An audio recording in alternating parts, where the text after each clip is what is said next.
ফুলহাতা blood donors ক্লাবের উদ্যোগে আজকে ফুলহাতা ব্লাড ডোনার্স ক্লাবের সাধারণ সম্পাদক মেহেদী হাসান সে নিজেই সাহসিকতার সহিত আর কি সবাইকে উৎসাহিত করার জন্য নিজেই আজকে জীবনের প্রথম ব্লাড ডোনেট করলো এক রক্তশূন্য মমতাময়ী মাকে।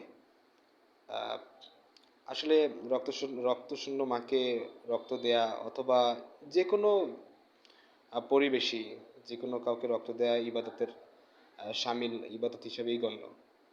আহ, আমরা আমাদের সদস্যদের বলবো যে স্বেচ্ছায় রক্ত দিন, নতুন সম্পর্ক গড়ুন এবং ভয় ভীতি মুক্ত থেকে রক্ত দিন।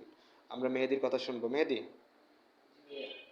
কেমন লাগছে? আলহামদুলিল্লাহ, খুব ভালো লাগতেছে। তা সুই পুশ করলেও ব্যথা লাগছে? না, তা এখন কেমন লাগতেছে? এখন খুব ভালো লাগতেছে।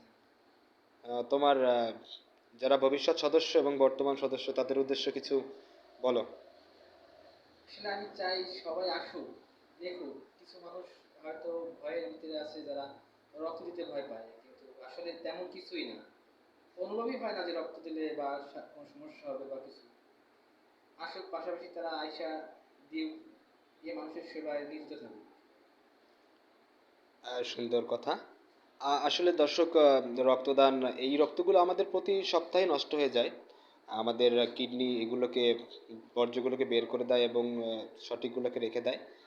আর আর যে বিষয়টা হচ্ছে, রক্ত দিন, জীবন বাঁচান, স্বেচ্ছায় রক্তদান করুন, নতুন সম্পর্ক করুন। আর আমাদের নতুন সংগঠন ফুলতা ব্লাড ডোনার্স ক্লাবের জন্য সবার কাছে দোয়া প্রার্থী। আর শুভকামনা সবার প্রতি, প্রিয় শরীফ।